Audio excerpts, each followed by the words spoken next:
Here is a vintage Frosty the Snowman. This one's copyright is 1950. And there's a little introduction here about Frosty.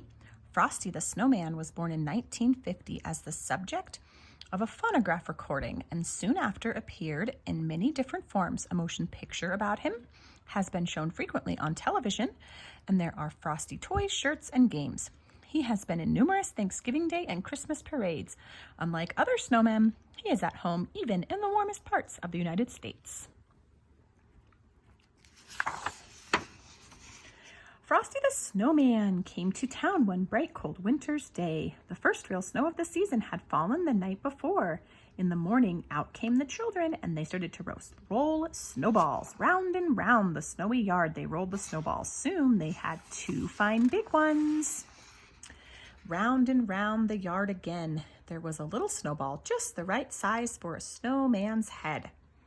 Billy ran home and brought 2 bits of coal to use for the snowman's eyes. Sally gave him a button nose and a funny corncob pipe. Tommy brought a floppy galoshes and a scarf for the snowman, and Joe brought him a pair of old red mittens to wear. "Now we need a hat," said Sally and Joe. So they all began to look around. Sally found an old cap, but it didn't look just right. Billy found a battered felt hat, but it still didn't seem right. Just then, down the street came the whistling wind, and it blew to their feet a shiny top hat. "Just what we need," cried Sally and Joe. "It's like magic," said Billy and Tommy. It was Tommy who picked up the shiny top hat and put it on the snowman's head. Zing! Tommy's hand sprang back with a shock. "It is magic," gasped Tommy. "So it is," said a voice, a deep, chuckly voice they had never heard before. "And a pleasant sort of magic, if I do say so myself."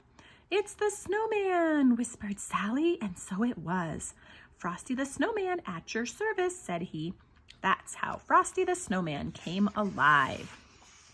If you have never had a snowman for a friend, you can scarcely imagine all the fun those children had.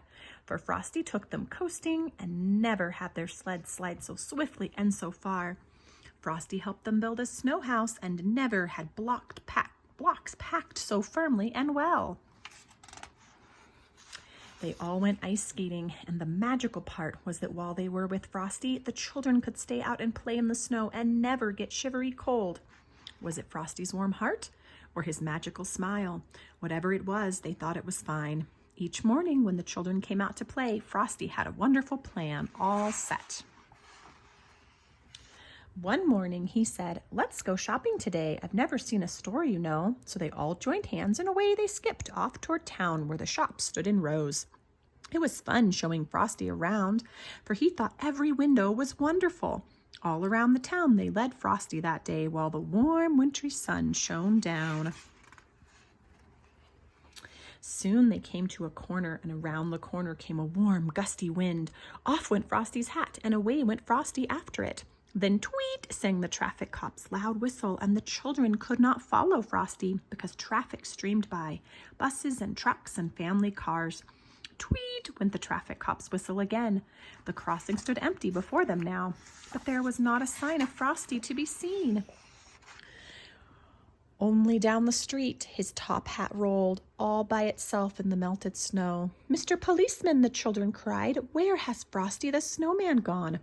"Oh," said the policeman, "Frosty the Snowman has gone away where all snowmen go on a sunny day, but he'll be back at your bidding and call whenever great heaps of snowflakes fall." And he will. The end.